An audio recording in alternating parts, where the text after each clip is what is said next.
Everybody, welcome to another episode of Movers and Shakers in Paarl.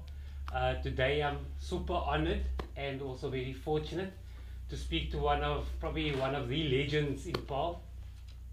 I got the opportunity to speak to Uncle David Samaai.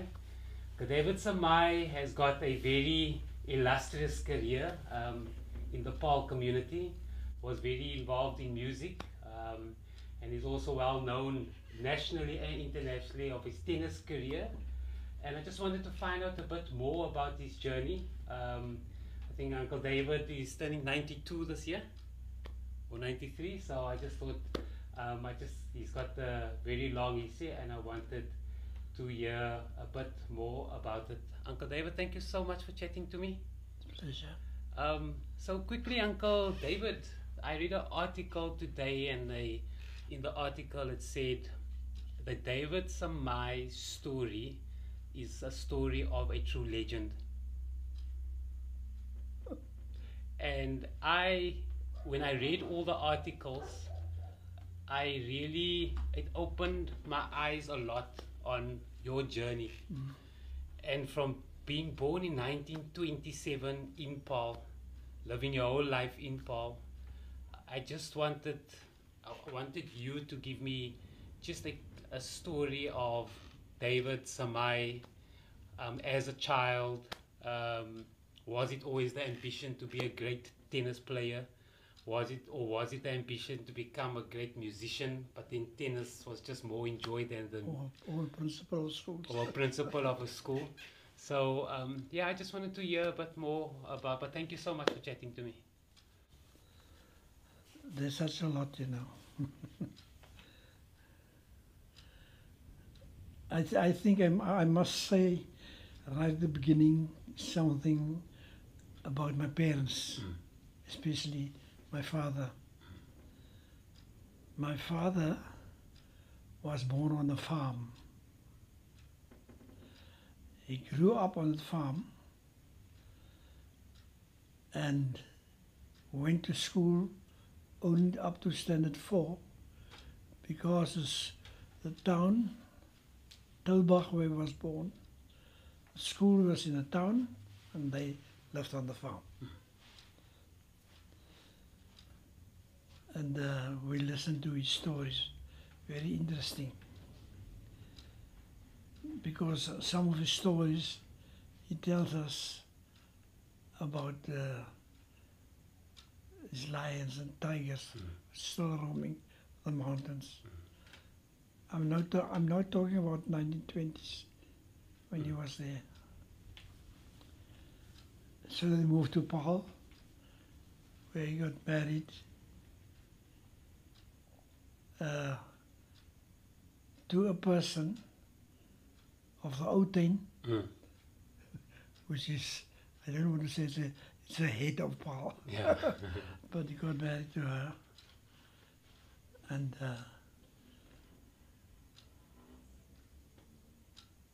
I had 6 brothers. We were 7. 2 died.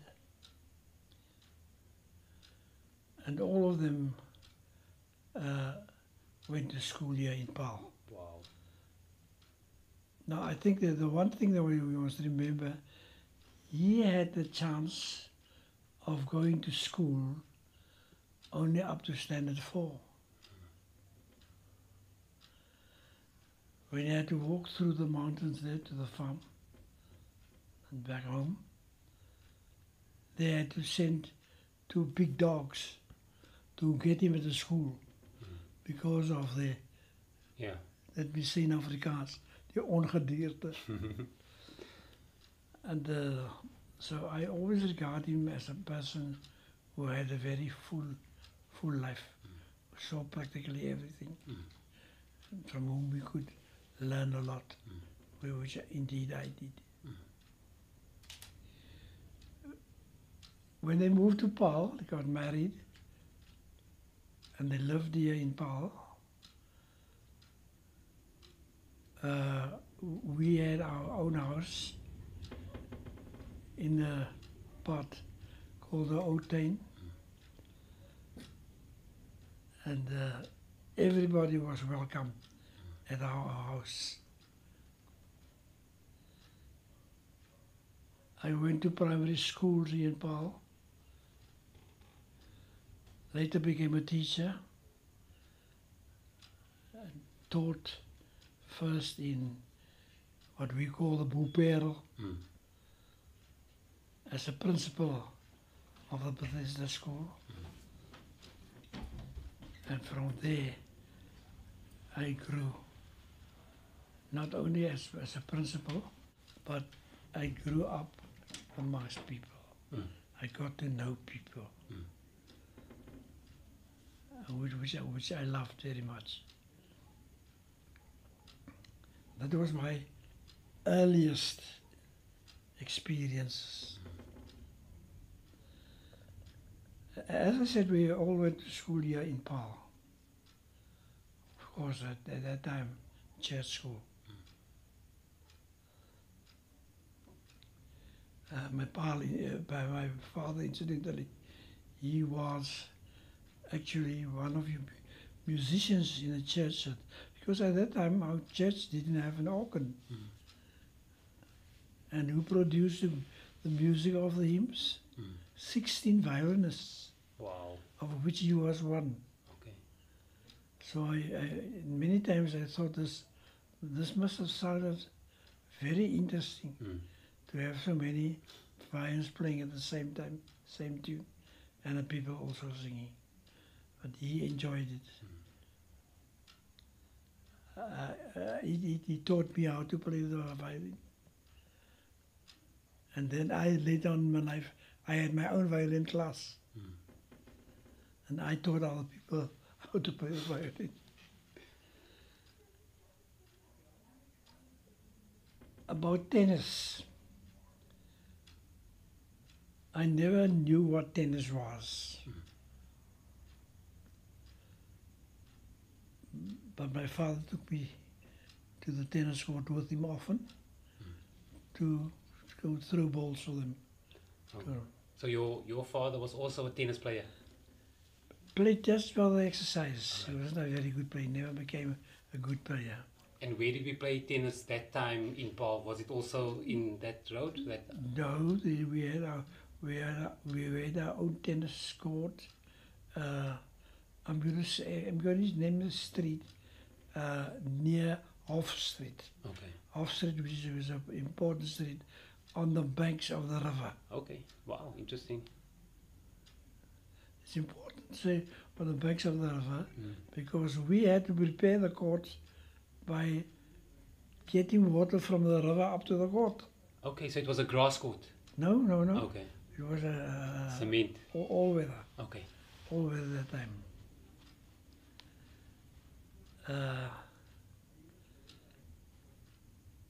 So I was one of 7 brothers. There was nothing in my mind to think about I want to become a tennis player one day. My father didn't encourage me to take this game up and see how you can at least play better than I. There was no inclination. But when I got to the tennis court, I liked to see how people ran after a ball, one hitting to the other one, back again, and to see how long perhaps they could keep the ball going in motion. And so I also got involved. I threw some of the balls past balls which were about far away from them. I passed on to them. So I actually started as a ball boy, which, by the way, is the best start to get.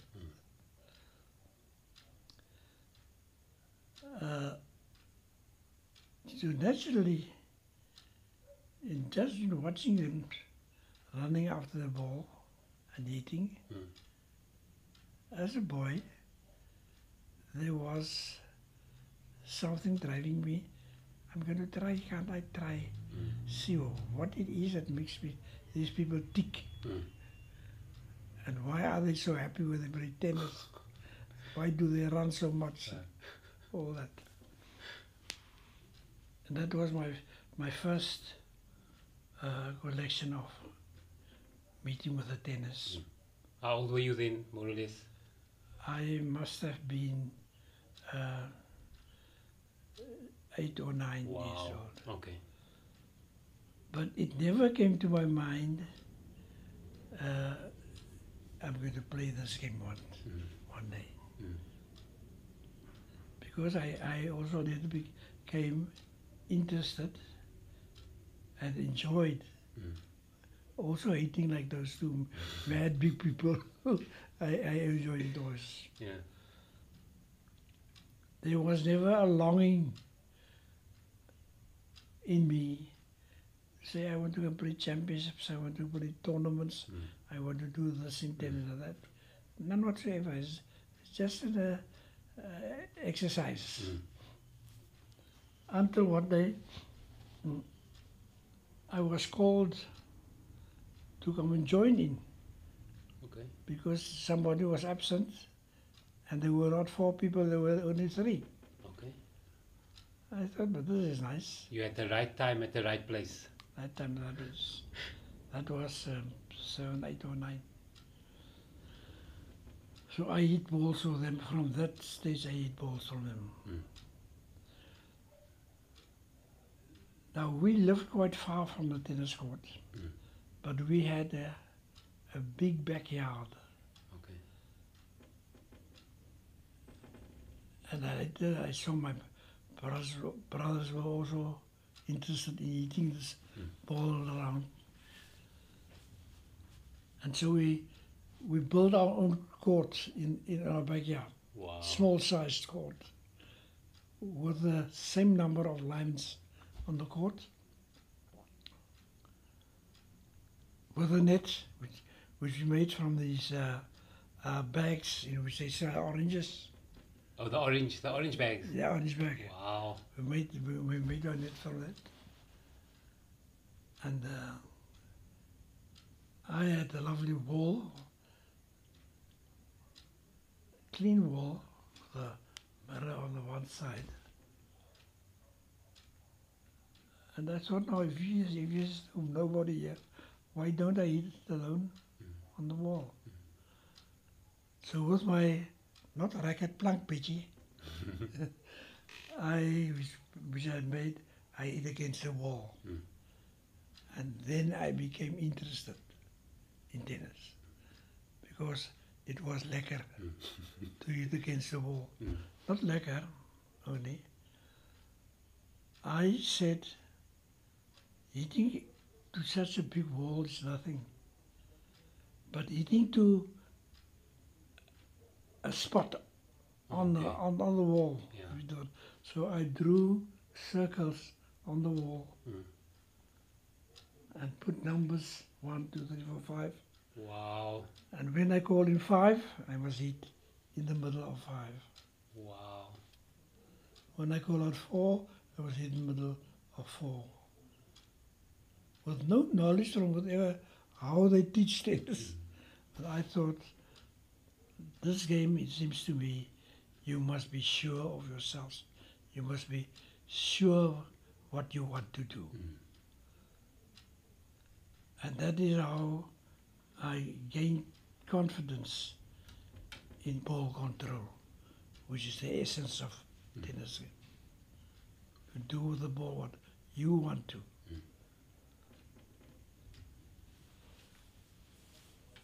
I later became a member of the club also.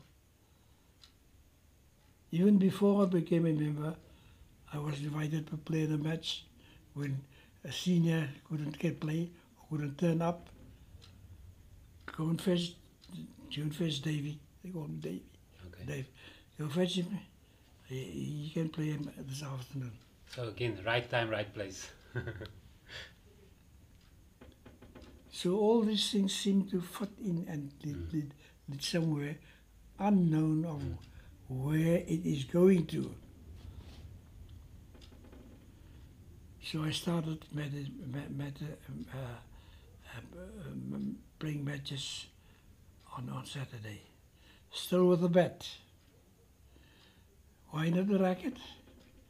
Because we couldn't buy a racket. Too poor to buy a racket. But your opponent had strings and you had a bat, or you both had bats. No, that was at the beginning. Okay. That was at the beginning. Later, I got the racket, Okay. string it. By the way, my father learned how to string, Wow. how to put in strings. It's a single string or two strings. How to do it. And so it was just a question of finding a racket somewhere, getting strings, and then I am now a tennis player. Naturally, I became older then. Funny,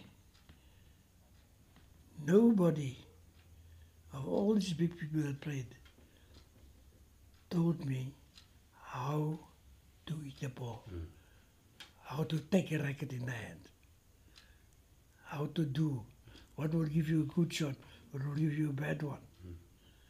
Nobody. All right, there wasn't anybody who was tennis-wise that way. They just came to play a game of tennis for exercise.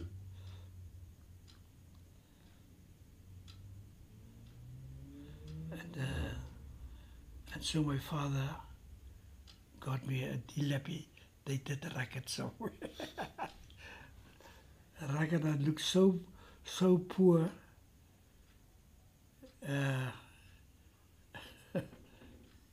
You didn't know which part of the racket is a hole and which one is bad. Yeah. But I had at one point, my father can put in a string.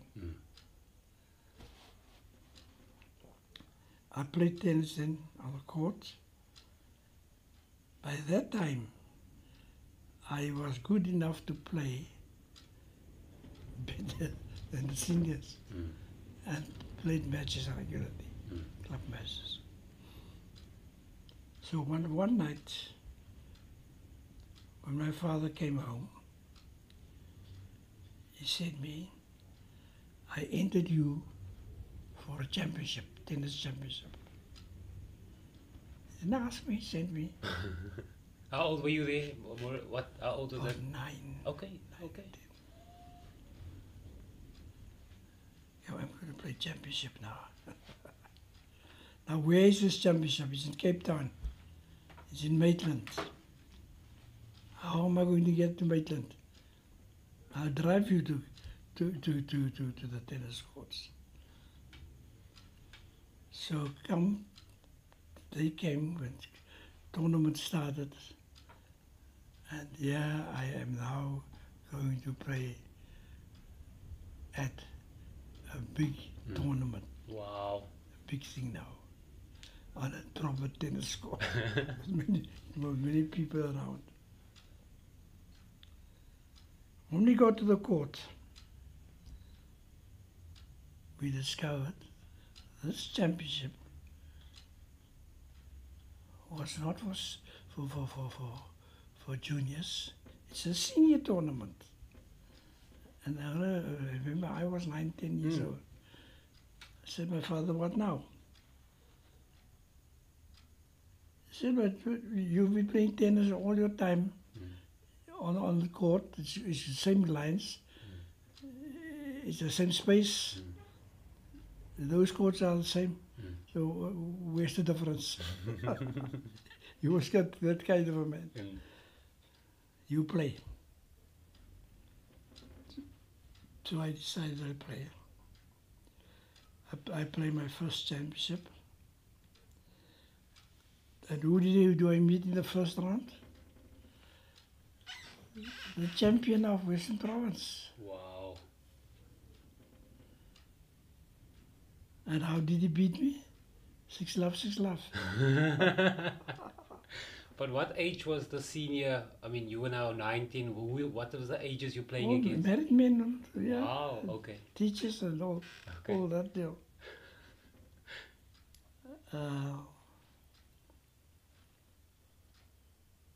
So I thought the matter through.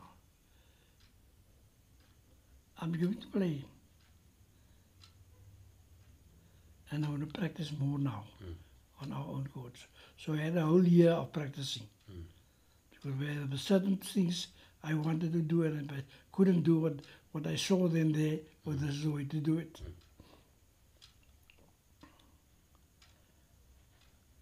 So I practiced a lot. The whole year.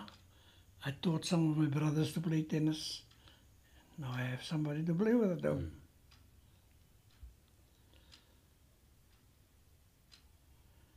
And so it came to the next year again, championship time again.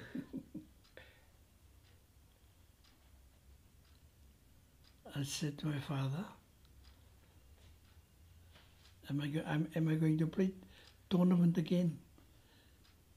He said, you started, why do you stop? Why do you stop now? I've already entered you. That was December. And I know we always started on the 16th of December. So I played and won a few rounds. Okay. And who took me out of the championship in the semi-final? The same chap that I lost to 6-love the previous year. So you reached the semi-final at the championship? It's the second one, yeah. Wow. It's the Western Province Championship. Okay. 11 years old? Yes. Wow. I played and enjoyed it because I could now more or less play tennis. It's not something I took a chance with. I knew what to do. And I lost to this chap in the semi-final. Wow. I lost to him. And that's when I started to become really interested. If I can at this stage beat a champion of the Western Province, I will nearly beat him. Perhaps there's something bigger for me. So then I started tennis, really playing tennis, actually playing tennis, getting ready for it. So year 3 came on. I've been practicing all the time with one thing in mind. I want to beat this chap. I had the whole year to prepare for that. And I did beat him in the final then. I did beat him then. I was already 14 or 15, something like that. And that is when people started getting interested in me. How do you practice? Who is your coach? I have no coach, I'm a coach, own coach. He said, no, I don't know anything about a coach. But no, I beat him, and that was in December. And on the 1st of January the next year, we had our first post-war South African Championship. Okay. For the first time, there was always a South African Championship, but because of the scarcity of balls and all of that. So in that year, the South African Tennis Board said, we are going to have a South African Championship now for the first time. No, not for the first time, after the war, for the first time. Now I can't join to play there, your province must choose you. Okay. And so every province chose the best people to play in this national championship. Okay.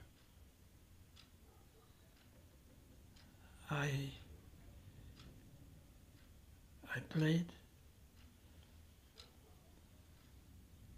and who do I meet in the final?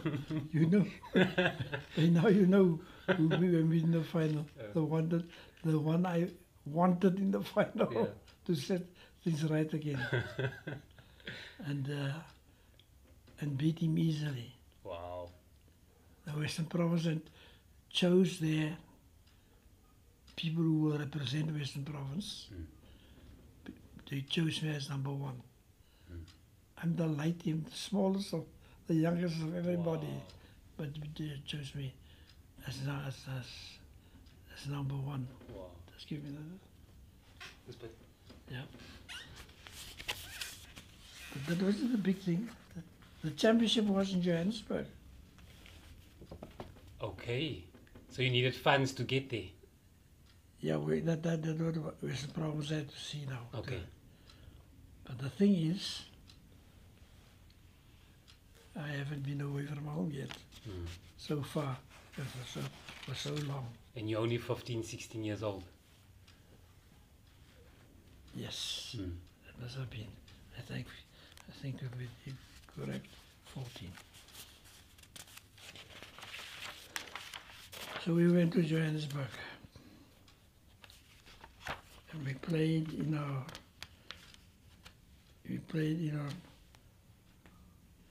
South African Championship.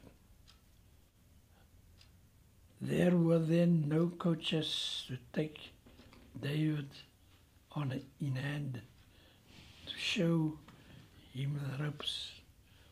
Tennis rackets were this hard to get. All the seniors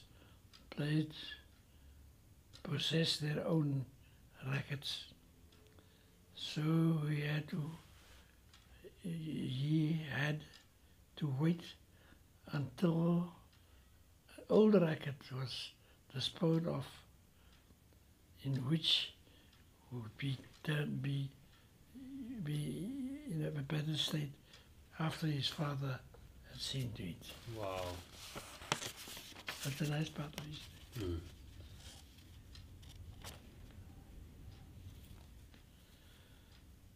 There were not many juniors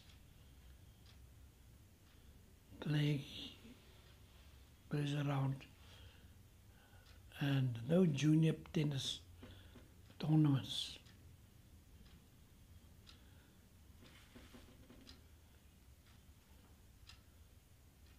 The only senior tournament was the Western Province Tennis Championship, which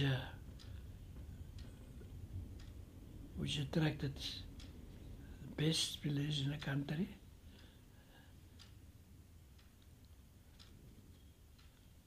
And David Samaai was the only junior with an acceptable standard of play. So he was the only teenager amongst all the heavyweights to compete in a Western Province Tennis Championship in Maitland.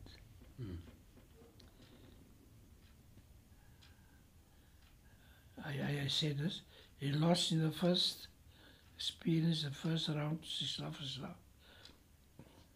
To remind him of his big turn, he bears a scar on his right arm, sustained in a bad fall. So there was now a whole year for practicing before the next Western Province Championship.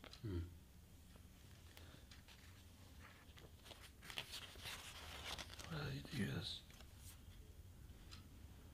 However, a year after David Samaai became the youngest Western Province champion, at the age of 18,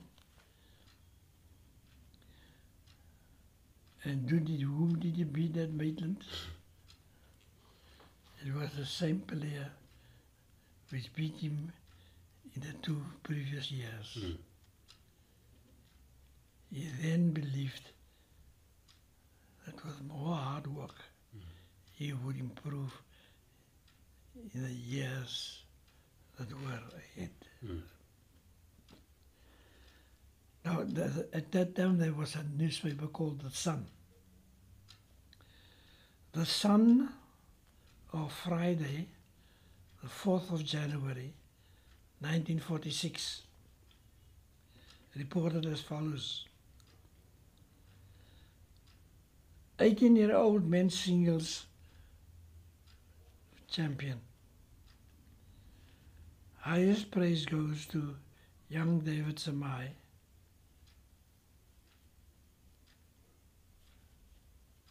This year's 18-year-old Western Province men's singles champion. With smooth and effortless style,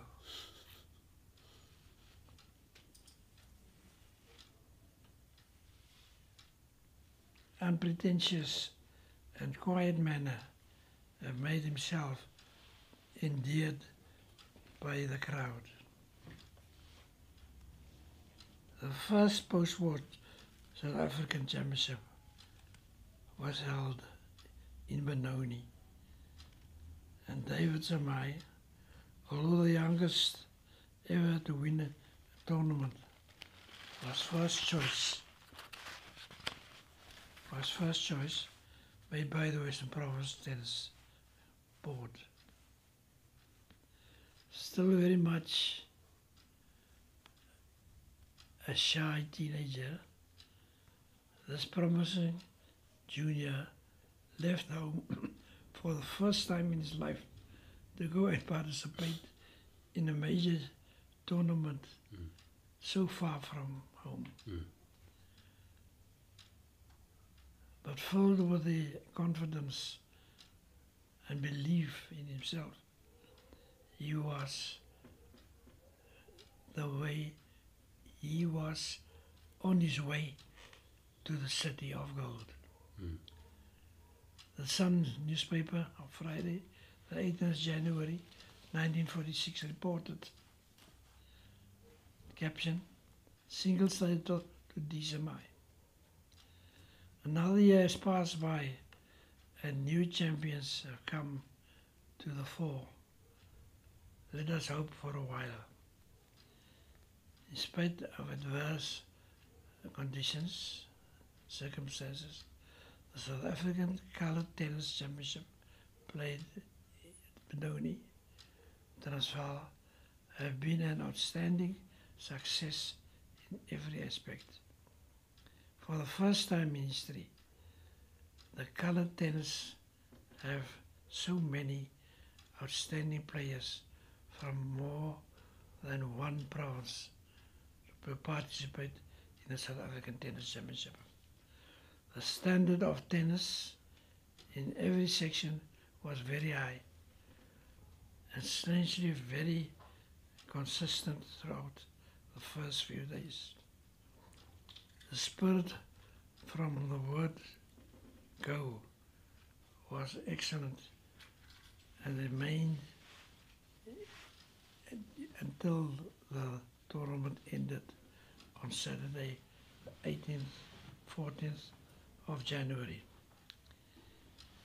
It was a question of meeting champions, and actually Western Province champion David Samaai, a Paarl rocker, proved too solid, a bit of granite to be cracked, and came out top man. In the semi-final, he played Hoskins, the South African champion, the past, and beat him in 3 straight sets. Then in the final, he beat September, the Transvaal champion, and beat him also in straight sets to become the first national champion. Wow. This is a reality unique.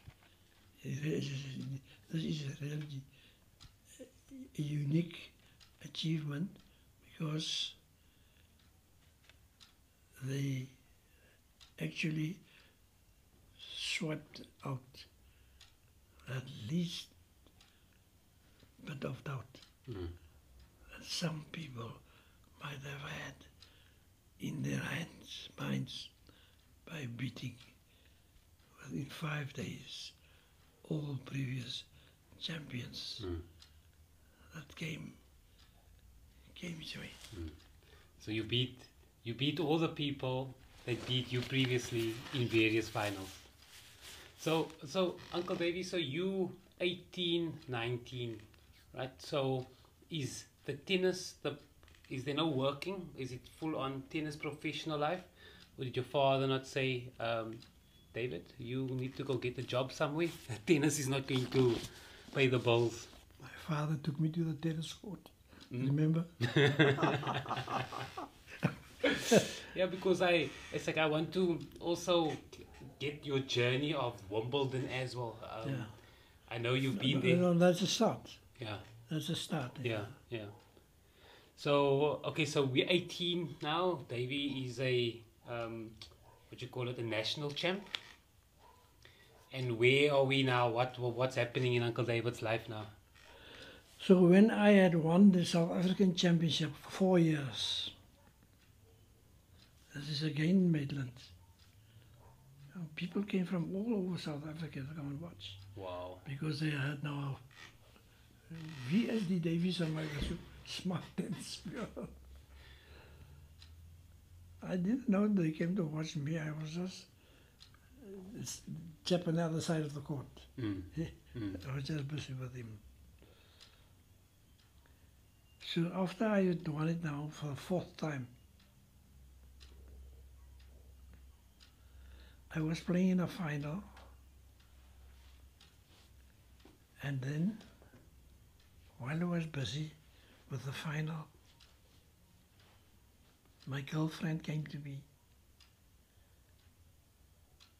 She said to me, "Jong, jy moet hom nou reg speel." I said, "Wat is verkeerd?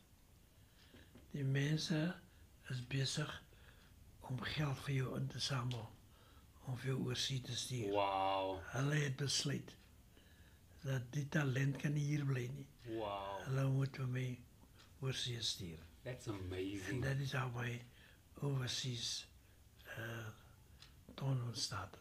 So Paarl community decided to raise funds? No. They had a court there. So the South African board took it over. Wow. The That's responsibility. amazing. And informed all their units, Eastern Province, Western Province, Northern, Southern Transvaal. We have somebody here who can't get enough competition, and we feel he will gain a lot by going seas if we can send him service. And we are now going to collect money. Wow. And so they got the whole of South Africa That's amazing. to collect money. That's an amazing story. It is there. That's an amazing story. And what was the first overseas destination? First overseas, what is others have. The bit I read you was interesting. Yeah, very interesting. The others, how I played against other countries, champs and so on, how I beat them, the scores, it's all in here. So Uncle David, so when you reached this point, I picture you 2021, because you won 4 years in a row, and I think you're at the top, you're at your prime. What's going through your mind? What's the dream? Like you're now the best in SA. What's the dream? That's the problem. I will never get any further here in South Africa because of the laws. because already I was restricted to play in any white tournament. Okay. I couldn't go to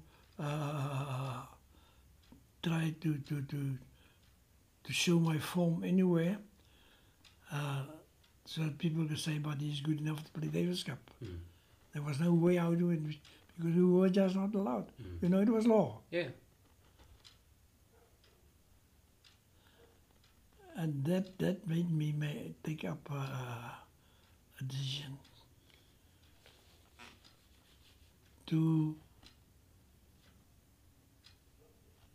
see tennis in another way.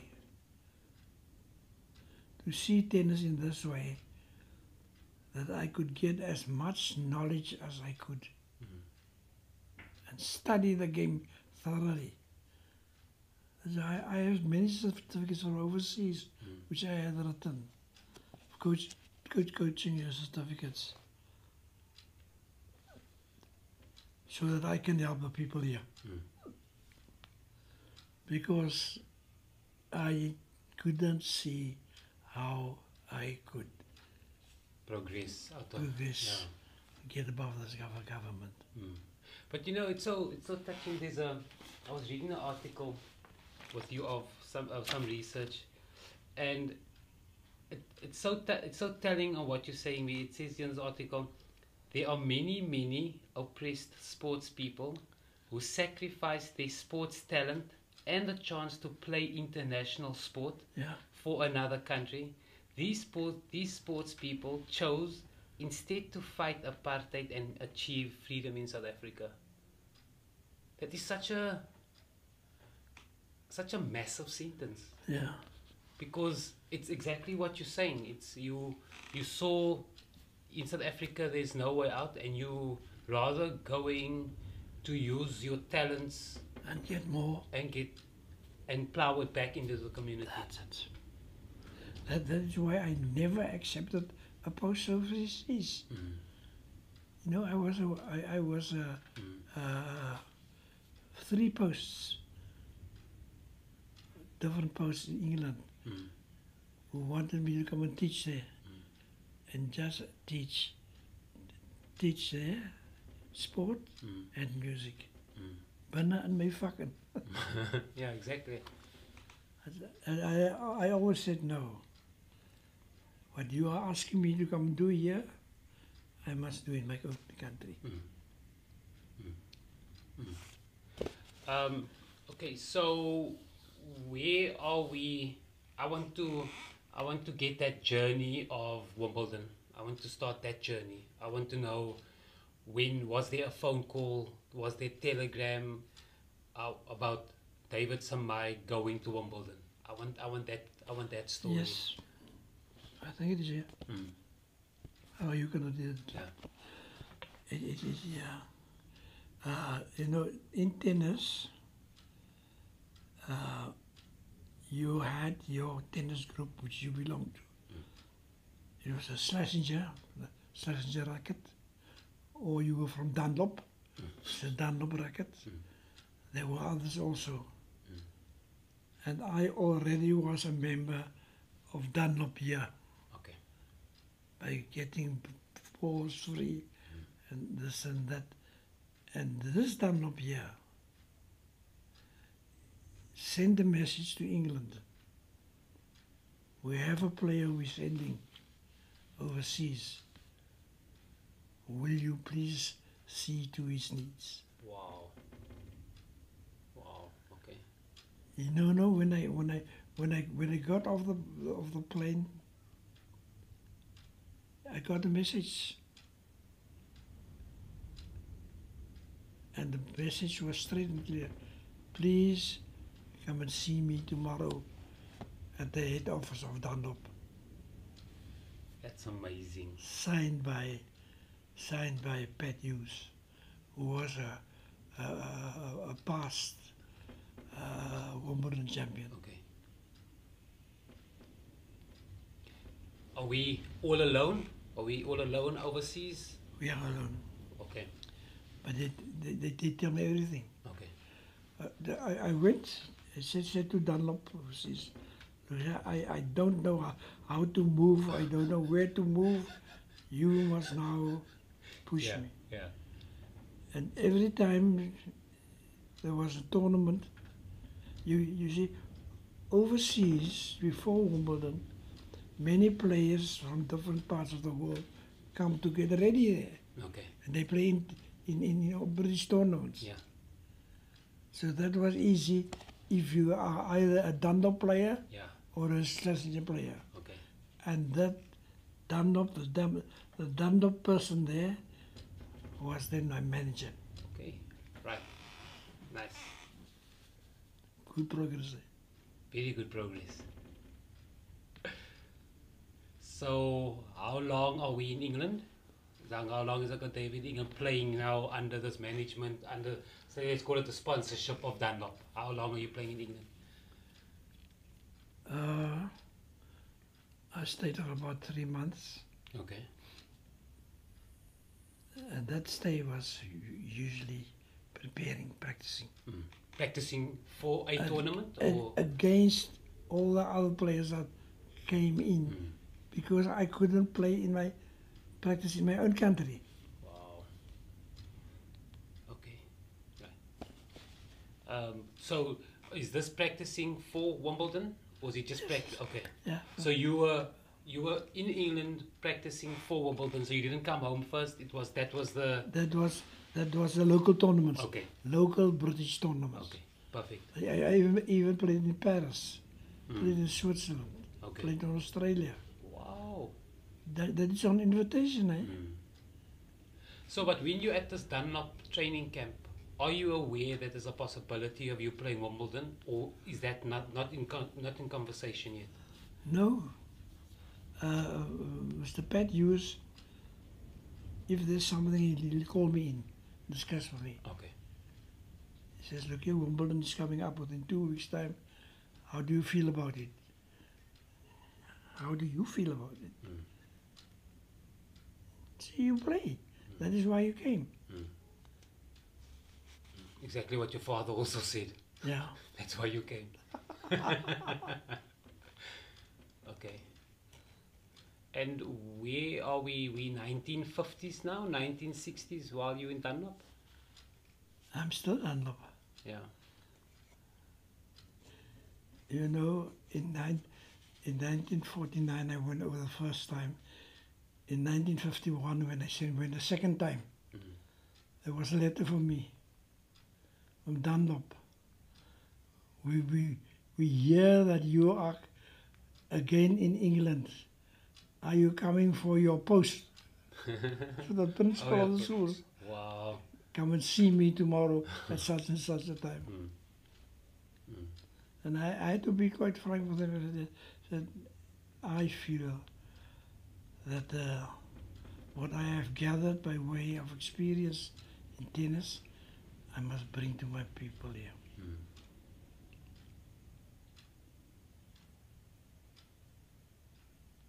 Quite a nice story, eh? But, was there ever a time where South Africa government said David Samaai, South African colours, or acknowledged as a South African, what you call a tennis professional? No. I also want you to give me your experience of playing at a Wimbledon match, the biggest tennis tournament in the world, as a youngster for the first time, walking onto that court. What is going through the mind? Could only be tennis. I think this was the second year I went, 1951. First year was 1949, 1951.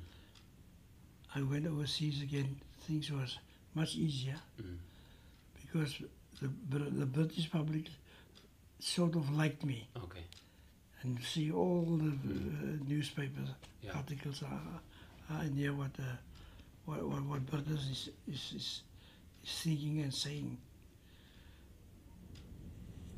But one thing that happened, that I didn't like is they always talked about David Samaai, the colored tennis player from South Africa.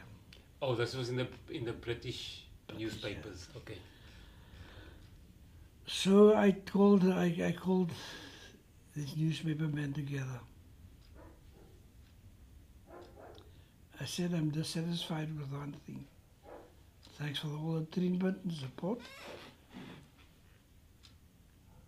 But why do you always have to tell British David Samaai, the colored tennis player? When the news has already said something about David Samaai. When your TV is already said about David Samaai in the past and so on. You keep on saying David Samaai, the colored. So they asked to be excused, and never after that. It was that David Samaai from South Africa. Okay. Okay. Wow. So I saw, I think last year or the year before, you had what's the guy's name? Leon Norgab, that you played Cape Town in 1951. And I thought that must have been such a, how do you say, like a moment to meet the guy so many years afterwards. Not from me, but from him. Because I was so bang like that. I could feel him beaver all the time, you know. Because again, he looked at the colored player that must play tomorrow, David Samaai. Okay. We are pals now, but they know very well. Yeah, yeah. But I never had any problems with any South African. They all knew that I was a teacher. And most of them who were playing tennis at that time were still students. Yeah. Yeah. So dat vir my gelyk soos nog altyd soos 'n meester en kind so het hulle my behandel. What is your biggest achievement in your tennis career? What is the one that you cherish the most? That is a question which you must ask when you take it. What is your biggest achievement? I'm going to tell you now. You will never believe me. When I put a question to people who come to interview me, tell me what do you think was my biggest achievement? I would say playing at Wimbledon, as I speak. Not everybody gets a chance. On the draw there are only so many people.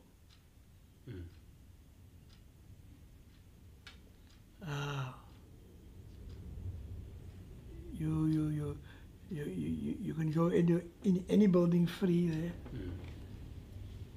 because you're a player. Yeah. All these things that are open to players, you can go there.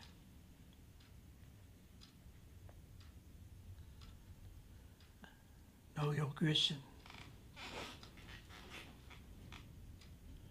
And those are the answers they give me.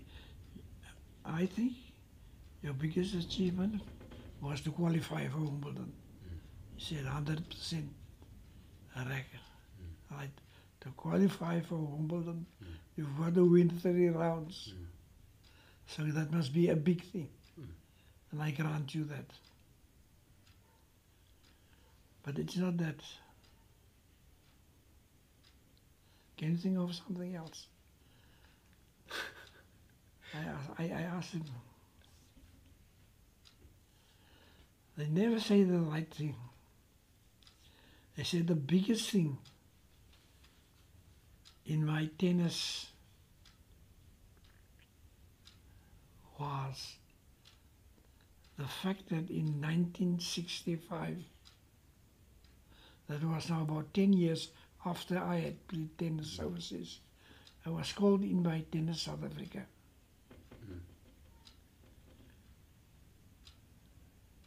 because they want me to do something which they think only I can do. If I agree to take the lead. Agree to take the lead of Tennis SA? No, they didn't say anything else. Okay. That was the invitation. Okay. Come to the meeting, we could discuss something, but we want you to lead. But that something doesn't come out. Okay, okay, I see. I said, you know, my biggest thing was when South African tennis told me at that meeting, are you aware of the fact that our tennis is going down? I say yes. Are you aware of the fact that we get very few players to come and watch tennis? Those are the questions they put to me. Are you aware of the fact that not so many players even enter the championship? He says we can only draw one question, and that is the interest is dropping. And so the standard was falling. And all that. I said, yes, you're true. And we want you to correct it. Just like that. First time they told me we want to. Yeah. I said, I can give you my answer now. How this can be corrected. But I first want to talk to my own club in Paarl. So I went to my club and I asked them, is this club prepared to accommodate 45 to 50 people for a coaching clinic? Okay. Then you can all have your own coaches. Wow. Because they said they told me, we know there are no coaches. I said, how are we going to do it? So I'd already spoken to my club. They are prepared to accommodate about 45 to 50 people for a week if they want such. If they want our club to be used as a coaching facility. They accepted. And for the September holiday, 75, we had the first coaching class here in Paarl. Wow.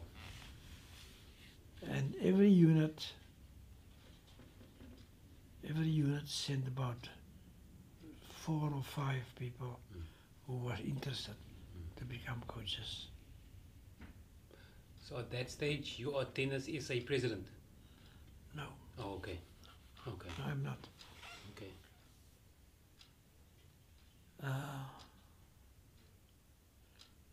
So I said, I just want 2 people to help me. There's a chappie in Transvaal who was for a champion, and he loves to work with children, and one in Cape Town, just to help me decide on things.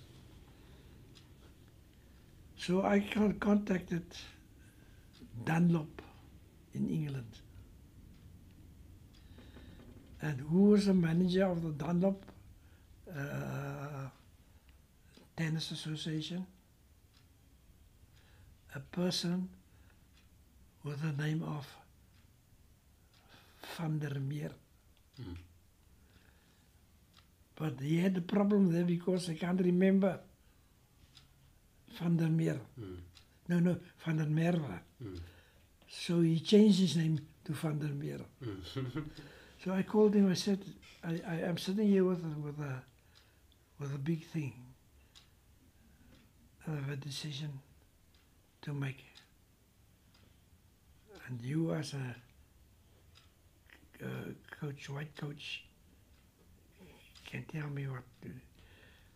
He said, man, laat ek vir jou sê, sê vir jou liggaam, hulle kan al my 20 boeke kry wat ek geskryf het oor tennis, various things in tennis.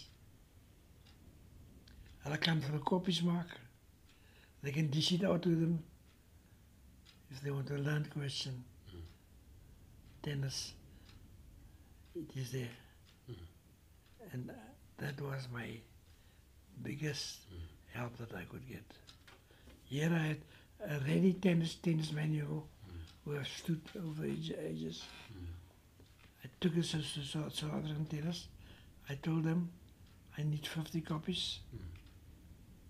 They said, when do you want it, tomorrow or day after? They made the copies. Okay. I said,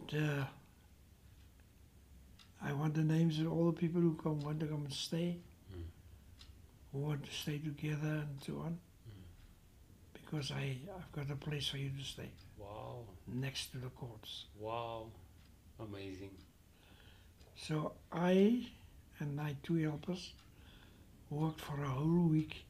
We worked for them, teaching them how to coach the main things in tennis. And so you can first say, the biggest thing what I did was to give to South Africa 45 coaches. Wow. Okay. A year after that, we repeated the course in Johannesburg. And more of those people came. And then we went to Eastern Province. And that was really the biggest thing that I did. Amazing. Okay, Davy, I don't want to keep you too long. I just have No, I'm at home. I just have 2 more questions before we go. Is a tennis colors, has that never come across your path throughout your whole tennis career? You mean tennis colors? Yes, what I said at the beginning. Okay. It is a busy with it now. Sorry? Somebody phoned me yesterday, was the size of my blazer. Oh, interesting. What? So, explain. No, they haven't already decided to give me colors, Okay. South African colors. Okay. South African blazer. Yeah, Okay. but I think they want to do it when there is a big tournament here in Okay. South Africa, and they will do it later in the year. Okay. That again fit in with your thing of Paarl, eh? Yeah. A man from Paarl. And lastly, are we still playing tennis? Are we still on the tennis court? But I love coaching. If you are allowed to only keep one trophy or one item here, which item would it be? What is the most treasured item here that you have to keep? That one there. Can My I- wife and I, Can I get it? yes, we were mixed doubles champion for 6 years. Oh my God.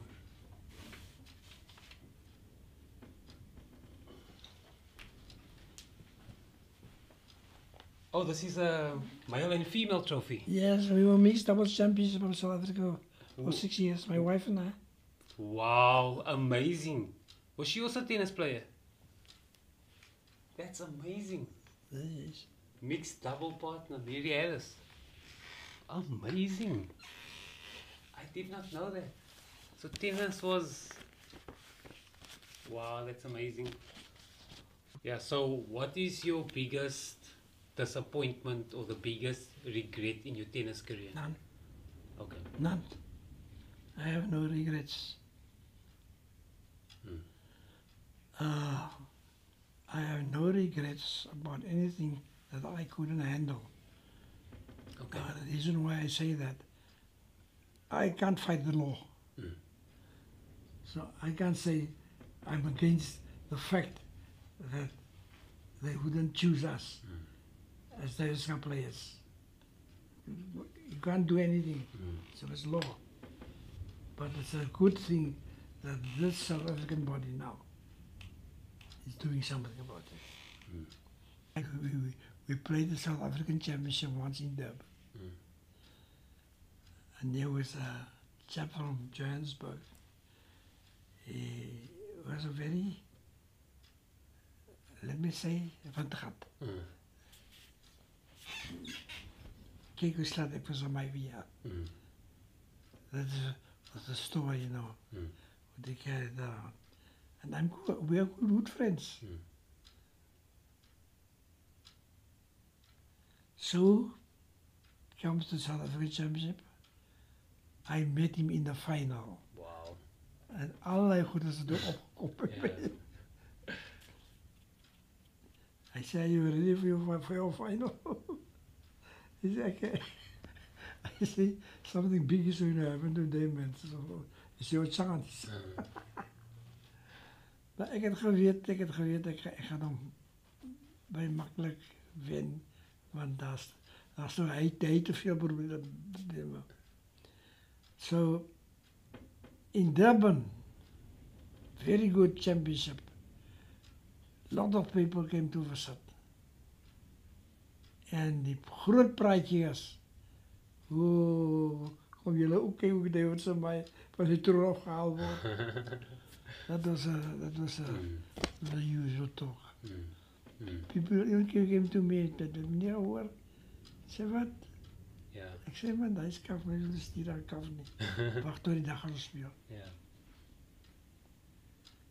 But I treated him very normally because we are friends. Yeah. By the way, he was also a music teacher. Yeah. And I also. En toen kwam ons nou bij die toernooi.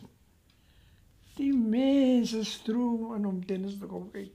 En ik dacht, it's the first time we had so many visitors. Mm. Mm. Perhaps somebody came to see the fall of David Samaai.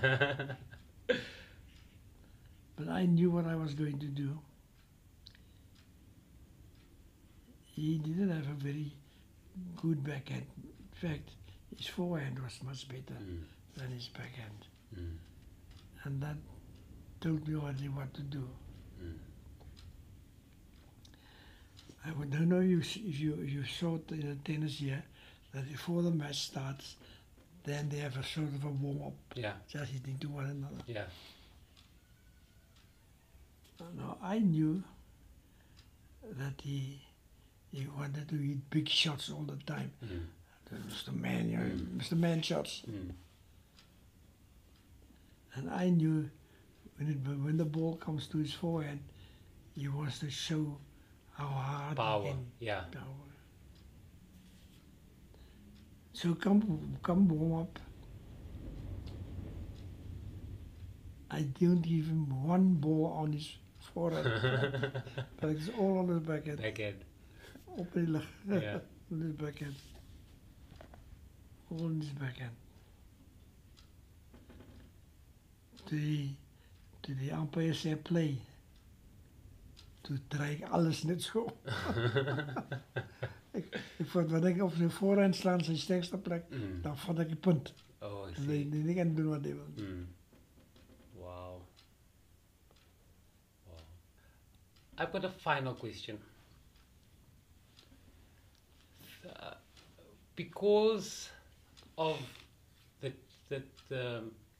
your career, that you weren't allowed, like you said, you knew that your limit was South Africa. Was it an easy decision, or is it an easy decision to say yes to South African colors, the blazer? Because I do know that previous people, Yeah. they I know about it. Yeah. How, was it easy for you? No. Mm. But whom else have you got to go to ask about David Samaai? That is why you are here tonight. Mm. Who can give you a no or a yes on that matter? Not the board, David Samaai. Did you find it interesting? I think I could just sit here for the next 4 hours and talk, because it's really, it's like I don't want the interview to stop, because your stories, I mean, we didn't even touch on your music. Yeah. We only spoke about the tennis. Yeah. Uncle David? Thank you so Nee, much. laat my weer kom net. Ja, ja. Dis net nie begin gewees.